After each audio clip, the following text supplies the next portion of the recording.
तो आज का एजेंडा में आगे बढ़ते हैं और अपनी अगली खबर पर रुख करते हैं। अमेरिकी राष्ट्रपति डोनाल्ड ट्रंप ने आज एक बड़ी डील चीन के साथ साइन की है। इस दौरान दोनों देशों के बीच नजदीकियां देखने को मिली।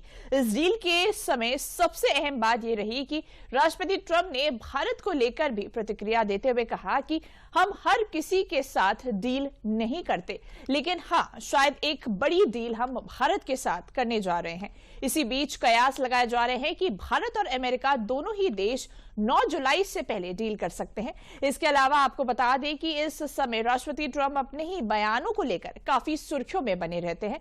गुरुवार को उन्होंने नाटो के सम्मेलन में खुद को दुनिया का डैडी बताया, जिसके बाद व्हाइट हाउस ने भी ट्रंप के अमेरिका वापस आने पर डैडी कम होम का वीडियो पोस्ट किया।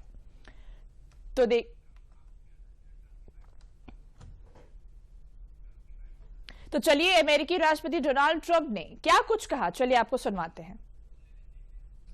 Making deals with other countries. Remember a few months ago the press was saying, do you really have anybody of any interest? Well, we just signed with China yesterday, right?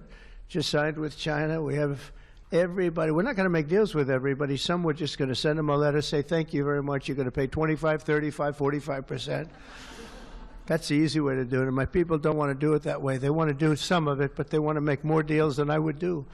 But we're having some great deals. We have one coming up, maybe with India, very big one, where we're going to open up India.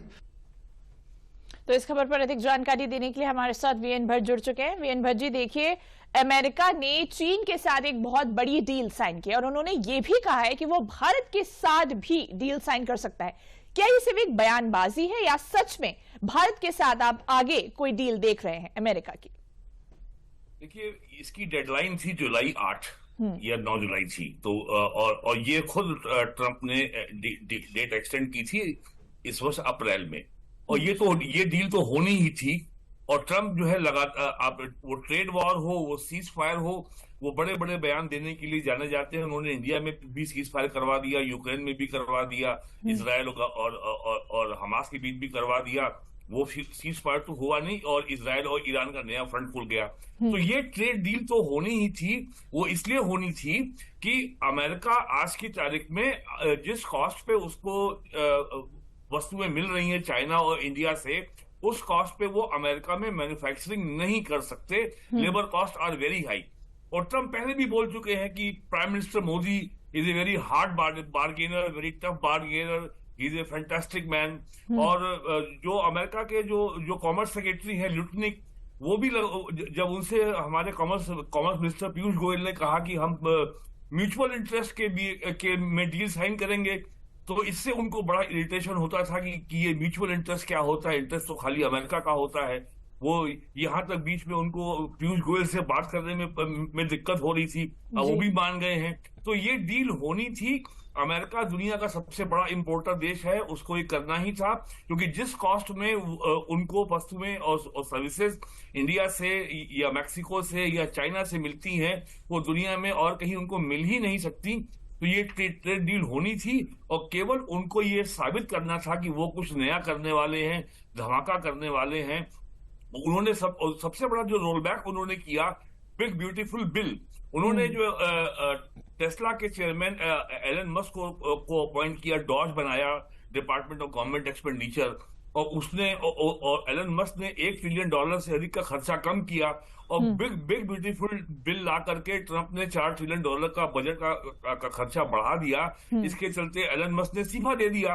तो अब जो 6 महीने भी पूरे नहीं हुए हैं और डोनाल्ड ट्रंप एक के बाद एक रोल बैक कर रहे हैं अपनी हर पॉलिसी में, तो ये डील अभी ये निश्चित हो गया है कि जुलाई की जो डेडलाइन है 9 जुलाई की, उसके पहले इंडिया और यूएसए के बीच में एक बहुत ही म्यूचुअली बेनिफिशियल डील साइन हो जाएगी।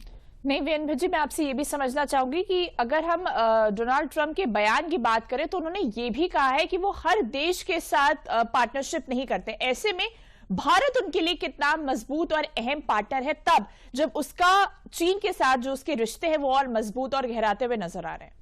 देखिए, आज दुनिया का वो चाहे यूरोपियन यूनियन हो, ये वो वेस्ट एशिया हो या रशिया हो या अमेरिका हो, भारत की जो इमर्जिंग इकोनॉमी है, जो $4 ट्रिलियन के ऊपर जा चुकी है, और 2027 तक ये $5 ट्रिलियन से आगे पार चली जाएगी, तो भारत को इग्नोर करके, भारत की उपेक्षा करके, भारत को ऑन बोर्ड लिए बगैर कोई भी देश, मामला स्ट्रेटेजिक हो, जियोपॉलिटिकल हो या इकोनॉमिक हो, उसको भारत को साथ में एक पार्टनरशिप रखनी ही पड़ेगी। डोनाल्ड ट्रंप का बयान केवल इसी बात को ही कंफर्म करता है। बिल्कुल वीएन भजीन, तमाम जानकारियों के लिए आपका बहुत बहुत धन्यवाद।